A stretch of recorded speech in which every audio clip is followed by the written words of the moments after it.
Donc, je reviens sur ma nouvelle fenêtre de Codif, ok, et on a plusieurs types de liens, donc ce que je vous disais tout à l'heure. Le premier lien, c'est le lien d'activation, qui va servir finalement à partir du principe qu'à partir du moment où je clique sur ce bouton, ça va activer automatiquement un autre bouton. Donc on peut très bien imaginer ce que je vous disais tout à l'heure, c'est-à-dire que dès qu'on a un centre repris ou un centre non repris, ça active le bouton centre, ou dès qu'on a un tir pied droit, pied gauche ou tête, ça active le bouton tir. Donc on peut très bien l'imaginer.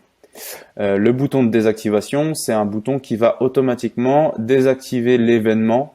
Alors la désactivation ne fonctionne qu'avec les événements, tandis que l'activation fonctionne avec n'importe quel type de bouton.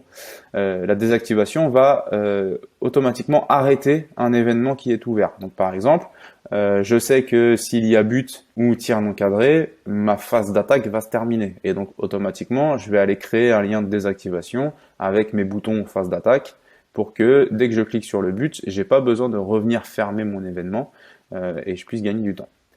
Le troisième type de bouton, c'est ce qu'on appelle le lien d'exclusivité, qui en fait part du principe qu'on a une relation antithétique, donc complètement opposée, entre deux types d'événements. Pour le cas, nous ici, c'est assez facile, donc on a un peu aménagé notre fenêtre par rapport à ce que vous aurez dans le PDF. C'est assez facile puisque nécessairement quand quand on est sur une phase d'attaque A, on ne peut pas être en phase d'attaque B. Donc c'est ce qui est complètement logique. Donc on va pouvoir créer un lien d'exclusivité entre ces deux boutons. Ok. Donc je vous présente rapidement le lien d'activation. Vous pouvez soit aller chercher dans votre bouton. Donc par exemple, on va travailler sur centre repris. Je vais ouvrir mon inspecteur ici et je vais aller créer un lien d'activation et aller chercher le bouton avec lequel je veux le faire activer. D'accord. Donc moi pour le coup, je voudrais que le centre repris active automatiquement le bouton centre. Ok. Je clique dans ce sens-là. Attention, alors, je peux faire apparaître tous mes liens comme ça. Je peux les faire passer derrière mes boutons ici et je peux les faire complètement disparaître de la fenêtre ici. Je vous conseille de les faire disparaître une fois que vous savez que c'est activé. Ça vous permet d'avoir un truc un peu plus sympa.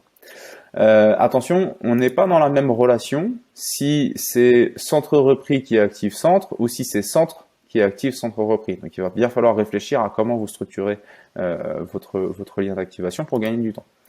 On a une autre option que moi personnellement je préfère, c'est utiliser les raccourcis clavier pour aller gagner du temps. Et donc la commande pour aller chercher un lien d'activation par raccourci clavier, ça va être CTRL, Option et clic. D'accord. Donc CTRL, Option, je vais chercher mon clic pour centre non repris, hop, et je vais tirer de centre non repris vers centre. Ok.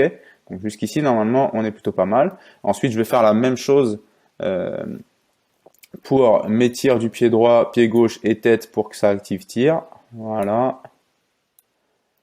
Et voilà.